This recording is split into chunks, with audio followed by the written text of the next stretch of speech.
Mesdames, Mesdemoiselles et Messieurs, bonjour. Vous êtes dans Go News et vous avez bien raison.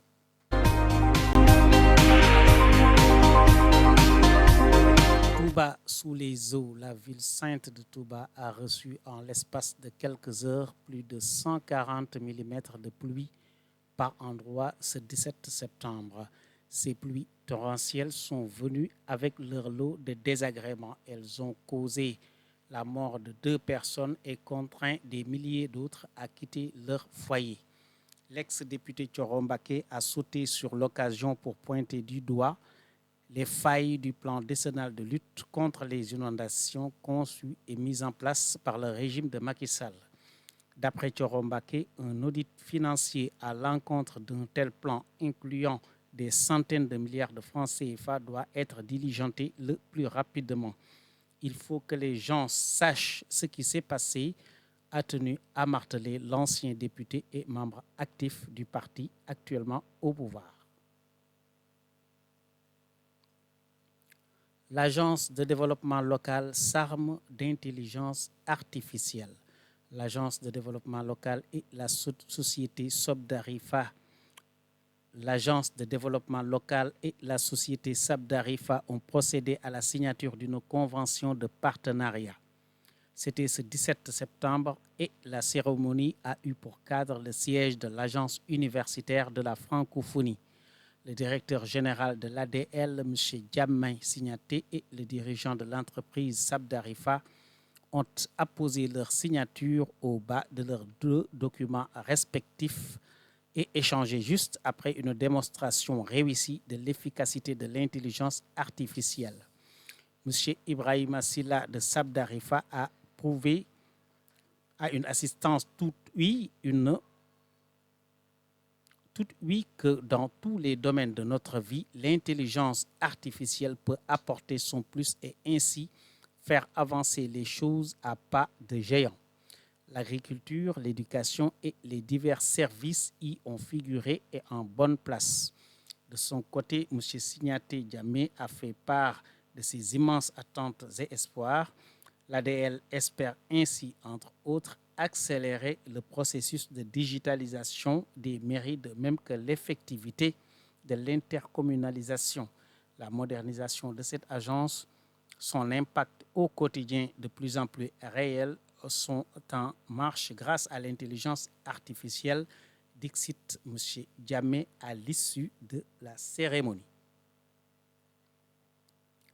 Crise de sang. Le Centre national de transfusion sanguine a besoin de se perfuser. En effet, depuis 3 jours, le stock du centre est en deçà du seuil qui lui est autorisé, soit 600 poches.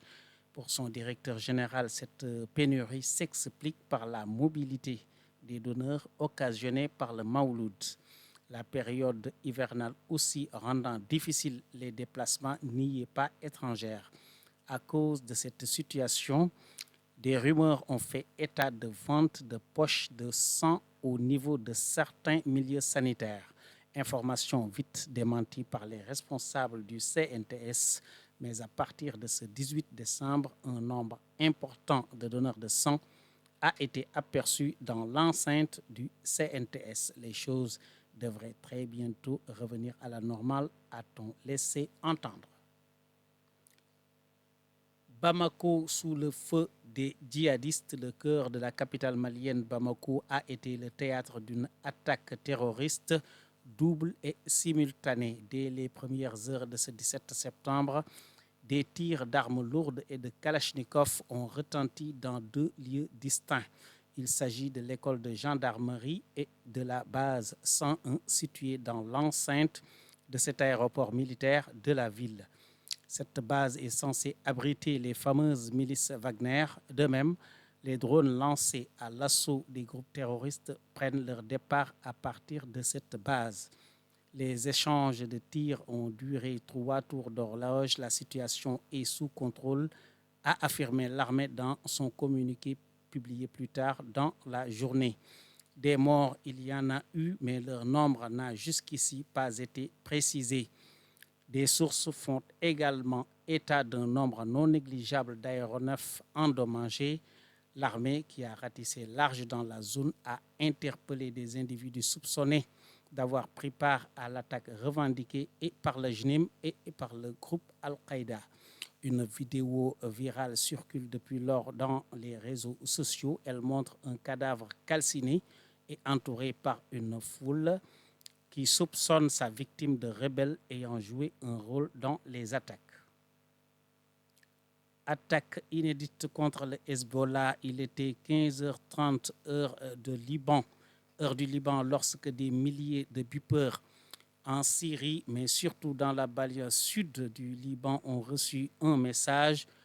On sonnait plus fort que d'habitude avant d'exploser entre les mains de leurs propriétaires. Le bilan est impressionnant.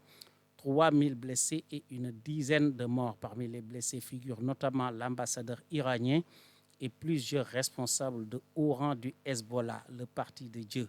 Hassan Nasrallah, chef charismatique du mouvement, n'a pas été cité parmi les blessés.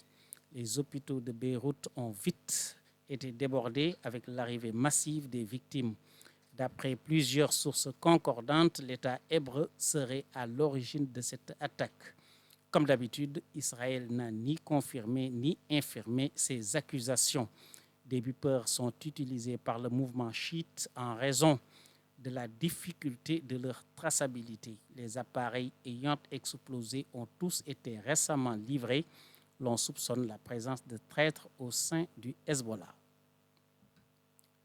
Mesdames, Mesdemoiselles et Messieurs, c'était tout. Merci d'avoir suivi. À demain.